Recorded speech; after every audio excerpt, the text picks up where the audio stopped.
Sa Chinese astrology, hindi buong taon ay pabor sa lahat. At sa 2026, may mga zodiac signs na directly tinatamaan ng negative energy.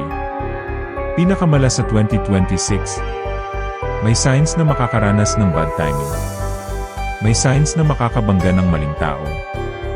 At may signs na susubukin ang pasensya, pera at emosyon. Kung alam mo ito ngayon, may iba ang magiging desisyon mo bukas. Isa ka ba dito? Ang video na ito ay base sa Chinese astrology, energy cycles, at zodiac interactions. Hindi ito sumpa. Ito ay gabay. Dahil ayon sa paniniwala, ang malas ay mas malakas sa mga taong hindi handa. Hindi lahat ng zodiac signs ay maapektuhan. Pero may 6 na kailangang magdobleng ingat. Kung wala ang sign mo dito, swerte ka. Pero kung nandito ka, pakinggan mo hanggang dulo. Unluckiest Zodiac Signs ng 2026 Chinese Astrology. Rat. Rat, clash of timing. Sa Chinese astrology, ang rat ay simbolo ng talino at diskarte. Pero sa 2026, ang problema ng rat ay timing. Ang energy ng taon ay hindi aligned sa bilis mo. Habang nagmamadali ka, ang universe ay humihila pabalik. Career plans may stall. Financial gains may delay. Advice: sa taong ito rat, ang pasensya ang magiging tunay mong proteksyon. Sheep. Sheep, hidden enemies. Ang sheep ay naturally intuitive sa Chinese astrology. Pero sa 2026, ang danger ay hindi obvious. May mga taong ngumingiti, pero may ibang intensyon. Energy clash this year attracts jealousy and betrayal. Lalo na sa work at business. Advice: kung sheep ka, huwag basta mag-share ng plano. Ang tahimik, siya ang ligtas. Horse. Horse, fire out of control. Ang horse ay may fire energy, mabilis, passionate, at fearless. Pero sa 2026, sobra ang apoy. Emotions can override logic. Ang galit, excitement, o pride ay pwedeng magdala ng maling desisyon.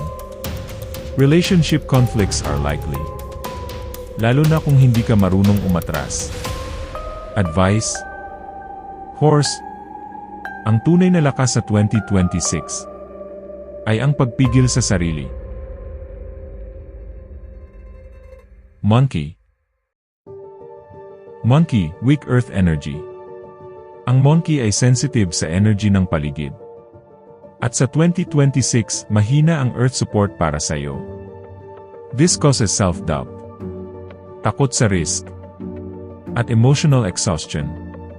Opportunities will appear, pero parang kulang ka sa lakas ng loob. Advice: monkey, huwag hintayin na mawala ang takot. Kumilos ka kahit meron pa nito. Rooster. Rooster, metal clash. Ang rooster ay konektado sa metal energy. Strong opinions, sharp words. Sa 2026, ang metal energy ay nagiging sobrang tigas. Nagiging pride. Nagiging conflict. Small arguments can turn serious.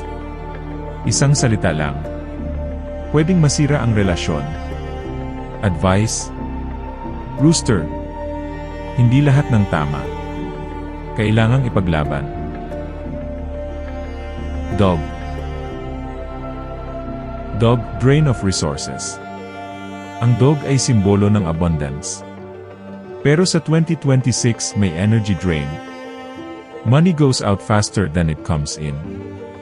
Emotional generosity can be abused. This is a year where kindness needs boundaries.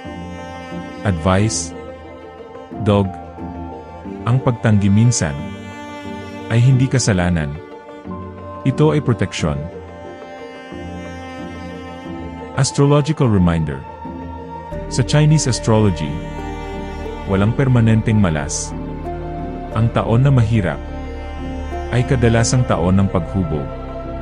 Kung ikaw ay maingat, mapagmasid, at marunong maghintay, ang malas ay nagiging aral. What to do? Paano mabalance ang bad energy? Iwasan ang padalos-dalos na desisyon. Limitahan ang tiwala. Piliin ang katahimikan kaysa gulo. Sa Chinese belief, ang taong marunong umiwas ay mas pinapaboran kaysa sa taong palaban. Ngayon sabihin mo, anong zodiac sign mo? Naniniwala ka ba sa Chinese astrology? O hindi? Mag-comment ka sa baba, makipagdiskusyon, at mag-subscribe. Dahil susunod, aalamin natin kung sino ang pinakaswerte sa 2026.